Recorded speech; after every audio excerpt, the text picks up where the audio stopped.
आखिर क्यों अपनी ही पुत्री सरस्वती की ओर आकर्षित हुए थे ब्रह्मा जी? ब्रह्मा सरस्वती की कहानी उस समय शुरू होती है जब ब्रह्मांड का निर्माण हो रहा था। हिंदू धर्म के अनुसार सृष्टि की रचना ब्रह्मा जी ने की थी। भगवान विष्णु को हम ब्रह्मांड के पालनहार के रूप में जानते हैं। साथ ही भगवान शंकर को ब्रह्मांड के संधारक के रूप में जाना जाता है। लेकिन यह एक अद्भुत बात है कि आपने विष्णु के कई मंदिर देखे होंगे, लेकिन भगवान ब्रह्मा का मंदिर आपने कभी नहीं देखा होगा। पूरी धरती पर भगवान ब्रह्मा की मूर्ति सिर्फ भारत के पुष्कर में ही है। भगवान ब्रह्मा और माता पार्वती का विवाह सरस्वती पुराण में लिखा हुआ है।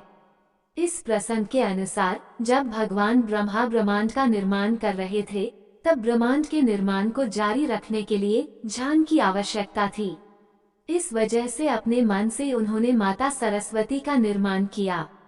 माता सरस्वती को ज्ञान की देवी के रूप में जाना जाता है, जिन्होंने सरस्वती के साथ ब्रह्मांड का निर्माण किया और विभिन्न प्राणियों, जानवरों, पहाड़ों, चंबल, नदियों आदि का निर्माण किया।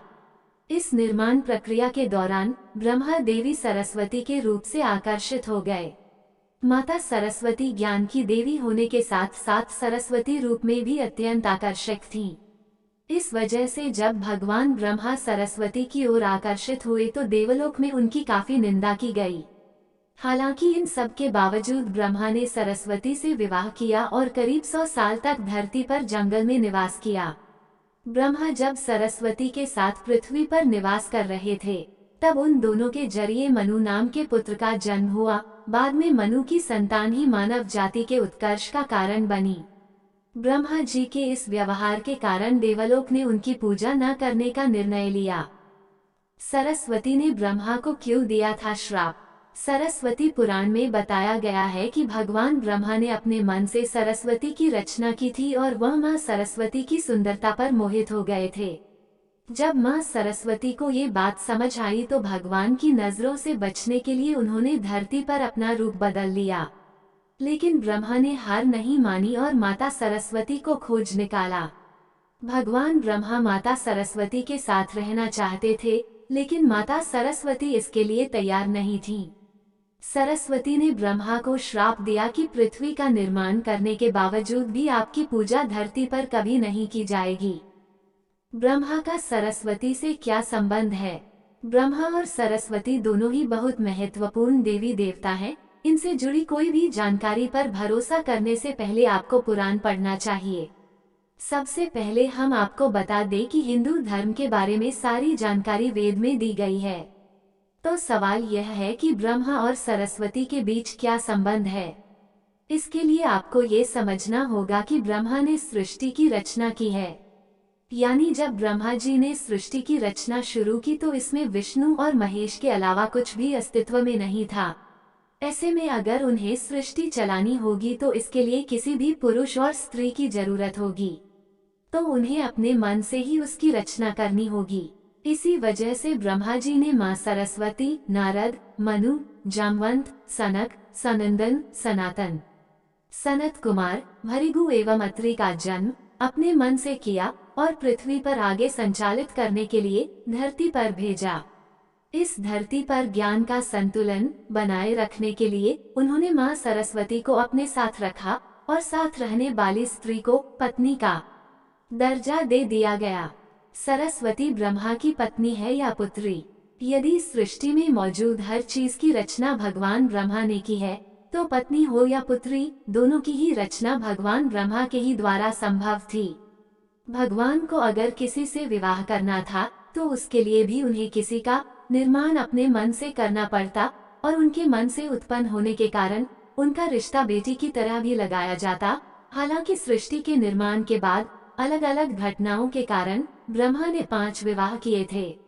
इस कारण उनकी कुल 5 पत्नियां थीं, जिसमें सरस्वती, सावित्री, गायत्री, श्रद्धा, मेघा थी। ब्रह्मा जी की पूजा क्यों नहीं की जाती? इस पृथ्वी पर आपने अक्सर भगवान विष्णु या भगवान शंकर के मंदिर को देखा होगा। आपने कभी भगवान का मंदिर नहीं देखा होगा। आपको बता दें कि राजस्थान के पुष्कर में भगवान ब्रह्मा का मंदिर है। यह मंदिर 3 झीलों से घिरा हुआ है। प्रचलित कथा के अनुसार वज्रनास नामक राक्षस ने सृष्टि की रचना करने के बाद पृथ्वी पर उत्पात मचा दिया था। जब राक्षस ने भगवान ब्रह्मा के साथ दुर्व्यवहार करना शुरू कर दिया, तब ब्रह्मा ने वज्रनास का वध कर दिया और इस दौरान उनके कमल के 3 टुकड़े पृथ्वी पर आकर गिरे, जिससे बड़े बड़े झील बन गए। आज ये स्थान भारत के पुष्कर नाम के इलाके में है और इन झीलों की व्याख्या मध्य और कनिष्ठ पुष्कर के नाम से जाना जाता है। इन झीलों के निर्माण के कारण वहां पर यज्ञ करने का निर्णय लिया गया, जिसमें भगवान ब्रह्मा बैठे थे। लेकिन पति को प्रार्थना में पत्नी के साथ बैठना पड़ता है। उस समय भगवान ब्रह्मा की पत्नी सावित्री थी, लेकिन उन्हें आने में काफी समय लग रहा था। काफी समय तक इंतजार करने के बाद पूजा का मुहूर्त खत्म होने से बचाने के लिए भगवान विष्णु ने एक सुझाव रखा कि इसी पूजा के दौरान भगवान ब्रह्मा का विवाह कराया जाए। इस विचार पर सहमति जताते हुए नारद मुनि ने गायत्री नामक कन्या का विवाह भगवान ब्रह्मा से कर दिया। जब उन दोनों का विवाह हुआ और यज्ञ में ब्रह्मा जी गायत्री के साथ बैठे और पूजा पूरी की, तभी माता सावित्री वहां आ गईं और वह सारा कार्यक्रम देखकर क्रोधित हो गई। गुस्से में आकर उन्होंने भगवान ब्रह्मा को श्राप दे दिया कि धरती पर उनकी पूजा कभी नहीं की जाएगी। इसके बाद उन्होंने नारद को शादी के लिए लड़की खोजकर लाने के कारण श्राप दिया कि नारद आजीवन कुंवारे रहेंगे। जब माता सावित्री को पता चला कि यह विचार भगवान विष्णु ने प्रकट किया था, तो उनके श्राप से वह भी नहीं बच पाए। माता सावित्री ने भगवान विष्णु को श्राप दिया, वह अपनी पत्नी के वियोग में तड़पेंगे। इसी श्राप के कारण राम अवतार में भगवान विष्णु को माता सीता से बिछड़ने का दुख भोगना पड़ा था। इसके बाद जब माता सावित्री का क्रोध शांत हुआ, तो भगवान ब्रह्मा पर दया दिखाते हुए कहा, उनकी पूजा धरती पर केवल एक जगह इस पुष्कर में ही हो सकती है। इसके बाद भगवान ब्रह्मा के इस व्यवहार से आहत होकर वह पुष्कर के पास रत्नागिरी नामक पर्वत पर जाकर तपस्या करने लगी। आज भी रत्नागिरी पर्वत पर माता सावित्री का मंदिर है और उसके ठीक नीचे 3 झील के बीच स्थित पुष्कर का ब्रह्मा मंदिर मौजूद है।